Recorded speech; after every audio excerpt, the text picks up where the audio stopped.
Hey everyone, my name's Hayden with Cricut, and I made this cool customized hat to keep my bangs out of the way. So I'm going to show you how easy it is to make your own. Let's make it.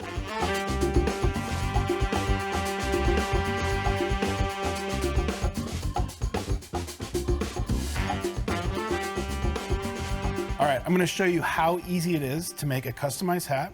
We're going to go over everything here. We've got a computer with design space. We've got our hat press. We've got our Cricut Explorer 3.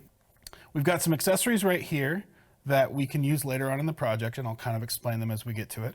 We've got our hat blank here, and within the hat, we've got the hat form, which is what is used to reinforce the hat as we're pressing it. And then we've got our smart material here, which is iron-on, and we'll walk through this whole process.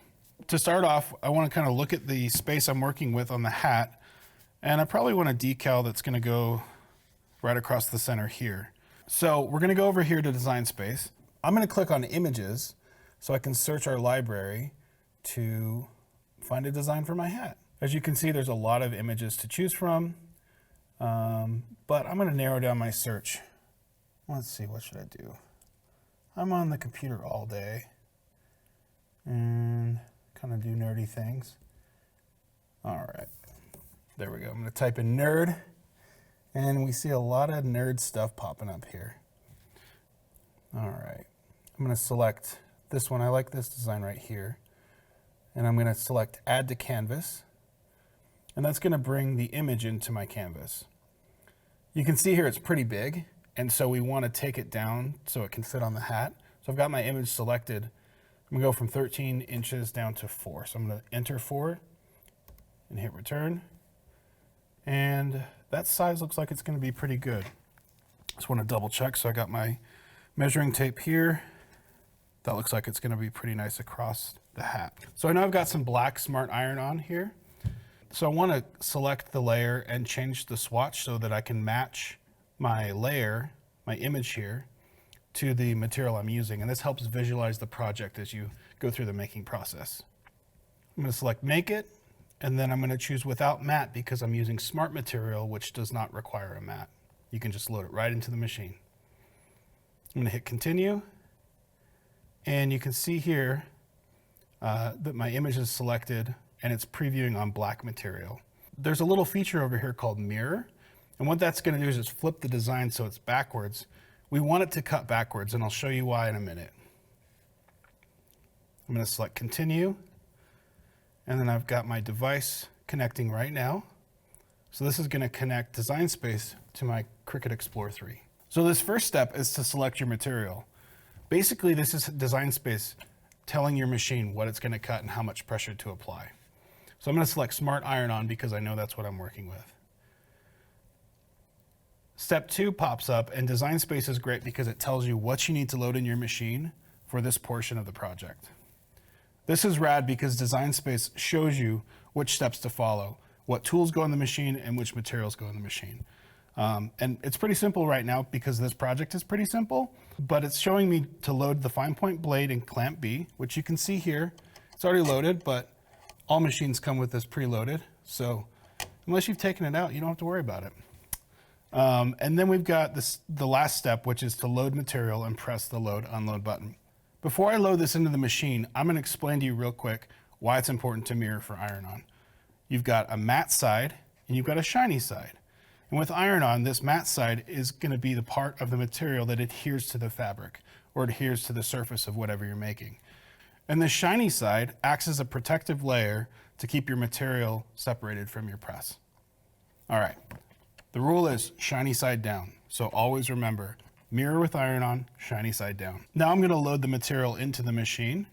And because I'm using smart material, I don't need a mat. So it just loads in like so.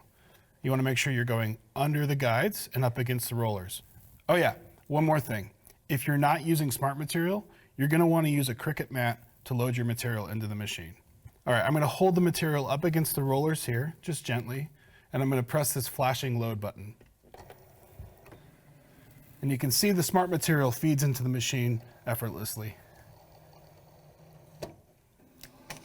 All right, the machine is just checking to make sure I have enough material for the project. I know that because my design is so small, we're good to go. but you always want to make sure you have enough material for what you're about to cut.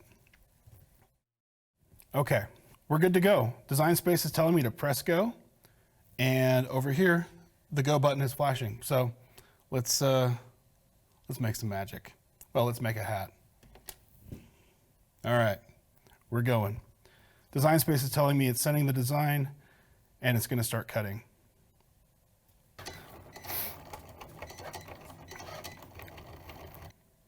All right, it looks like the machine is done cutting, and I'm going to unload the material from the machine now. So I'm going to press the flashing unload button. All right. So I can see here it's cut in the top left corner of my material, and I'm going to move the hat out of the way here. So I've got my cut design here, and before I start prepping the design to apply to the hat, I'm actually going to turn on the hat press by pressing this thermometer button one time. Whoa, hold up. Okay, this is Hayden from the future. I just came back to say that I know I told you to click it one time, but the Cricut Heat app actually tells me that the heat needs to be medium. So I'm just going to press it one more time. I'm just going to take my scissors here and cut out this top corner where my design is. Just go down here like so, and then right down here. I just heard it beep. It's already ready to go. That's awesome. Okay, got my design here, and I'm going to put my scissors over here and move this material over to the side. And I've got my cool weeding tool here. That's going to help me remove all of the material that I don't want to be included in my final product. So I'm just going to come down here and select this section. All right. You can just discard that over to the side. I've got this little guy in here. All right.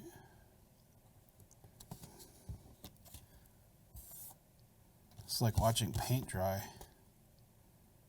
Okay, we've got this inner part coming out. So I'm just going to break this up. I'm going to use my hand and just pull away.